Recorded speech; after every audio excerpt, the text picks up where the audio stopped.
Hello dear students, my name is Lucky Ahuja and I am your EVS teacher. So students, we started learning our chapter 8 about the jungle. So in the first part, we have seen the train of animals. So there was a train of animals and all the animals were enjoying a lot in the jungle. So today in our part 2, we will be continuing our chapter about the jungle. So let's see what happens next.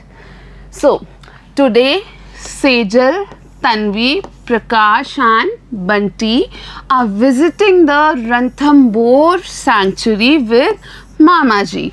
There are battery operated vehicles there. So who is going to visit Ranthambore sanctuary? So Sejal, Tanvi, Prakash and Bunty, all of them are going to visit Ranthambore sanctuary. With whom they are going? So they are going with their Mamaji, and there are battery operated vehicles there. So in that sanctuary there are some battery operated vehicles. तो बच्चों हम क्या देख रहे हैं कि आज कोई विजिट पे जा रहा है, कोई घूमने जा रहा है. कौन कौन घूमने जा रहा है?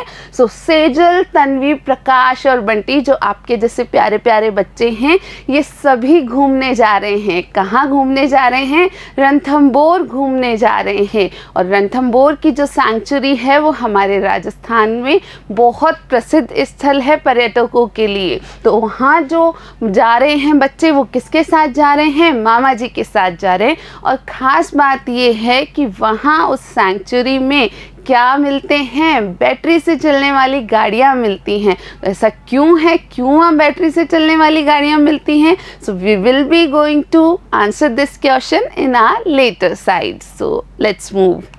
So here you can see the picture that all of these children like Sejal, Tanvi, Prakash, Bunty with their Mamaji and one or two more people, they are sitting in the car and they are going to visit the sanctuary.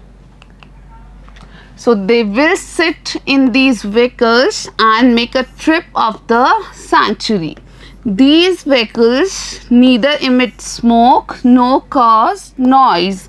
All animals live here in their natural habitat. So they will sit in these vehicles. Which vehicles? The vehicles which are operated by battery, and then they will make a trip of the sanctuary.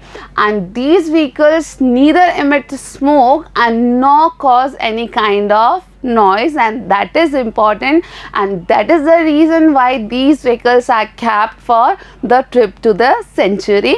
And the animals in the sanctuary live in their natural habitat. तो बच्चों हमने देखा कि ये जो battery से चलने वाले वाहन हैं, ये ही जो सेंचुरी में है घूमने के लिए रखे गए हैं.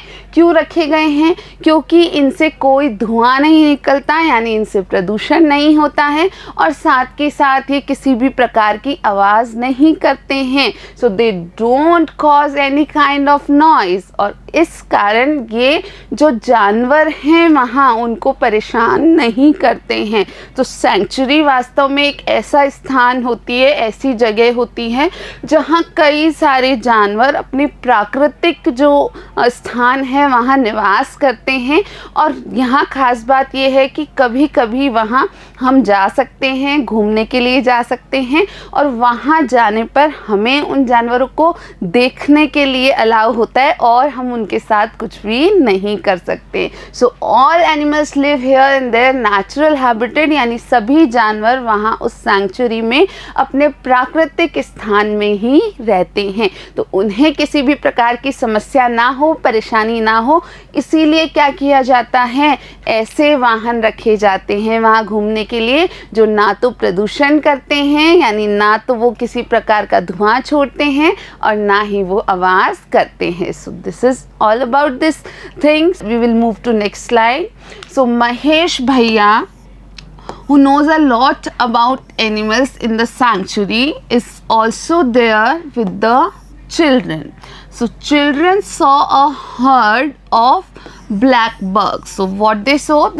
They saw a herd of black bugs eating green grass and leaves. So who else was there? So there was Mahesh Bhaiya, and Mahesh Bhaiya, he knew a lot of things about animals in the sanctuary, and the children, what they saw a herd of black bugs. So here you can see these black bugs. So this is the animal which is named as black bug. So children saw a herd of black bugs, and what those animals were doing, they were eating green grass and leaves. तो बच्चों यहाँ आपको समझना ये है कि जो सारे बच्चे घूमने गए थे सैंक्चुरी में, रणथंबोर में, उनके साथ महेश भैया भी गए थे, और महेश भैया उनके बड़े भैया थे और उन्हें बहुत कुछ पता था उन जानवरों के बारे में जो वहाँ सैंक्चुरी में रहते थे।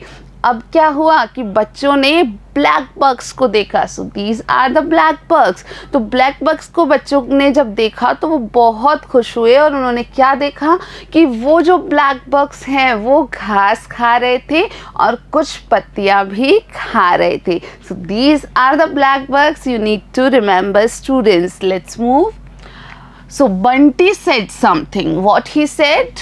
Look, that black bug's horns are so big and twisted. So Bunty noticed something and he said that look, that black bug's horns are so big and twisted. Then Tanvi said, some are with small horns too. So there are some black bugs, they are with small horns. So some are having long and twisted horns and some are having small horns.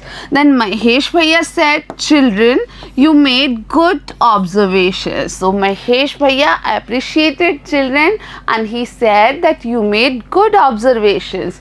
तो बच्चों बंटी ने जब वहाँ देखा उन black bugs को तो उसने क्या कहा कि देखो कुछ ब्लैक बग्स के जो सींग हैं, जो हॉर्न्स हैं, वो कितने बड़े हैं और घुमावदार हैं। लेकिन उसी समय तन्वी क्या कहती है, तन्वी ने कहा कि देखो कुछ ब्लैक बग्स ऐसे भी हैं जिनके सींग काफ़ी छोटे हैं, उनके सींग बहुत बड़े नहीं हैं। तब महेश भैया ने कहा कि बच्चों आपने तो चीज़ें बहुत ध्यान से देखी है, आपने तो बहुत अच्छे से ध्यान से पशुओं पर ध्यान दिया है और आपने कुछ अच्छी चीज़ें नोटिस की है। So what else he said, let's see. So Mahesh Bhaiya then told the children that black bugs with big horns are males and those with small horns are females. One thing special about them is that they can survive even when water is scarce. So Mahesh Bhaiya, after appreciating children, he told them few things about black bugs. He said that black bugs with big horns are males, यानी जो ऐसे black bug हैं जिनके की सींग बहुत बड़े से हैं, घुमावदार से हैं, वो नर हैं, वो नर ब्लैक बग से यानी मेल ब्लैक बग से। जबकि ऐसे ब्लैक बग्स जिनके हॉर्न्स, जिनके सींग्स क्या हैं, छोटे हैं, वो मादा ब्लैक बग से, they are female black bugs. और क्या बताया महेश भैया ने, ये भी बताया कि ब्लैक बग्स की एक खास बात ये है कि ब्लैक बग्स जो होते हैं वो बहुत कम पानी की मात्रा में भी सर्वाइव करते हैं, यानी वहाँ भी जीवित रह पाते हैं। तो ये इंटरेस्टिंग बात भी उन्होंने बताई बच्चों को। इस भाग में हमने ये जाना कि कुछ बच्चे रणथंबोर गए घूमने के लिए और वहाँ उन्होंने सबसे पहले क्या देखा, ब्लैक बग्स देखे। तो उनकी ये जो जर्नी है उसको हम अगले भाग में भी कंटिन्यू करेंगे। So students, we will be continuing this journey to Ranthambore sanctuary in our next part 2. This is all for today. Thank you for watching.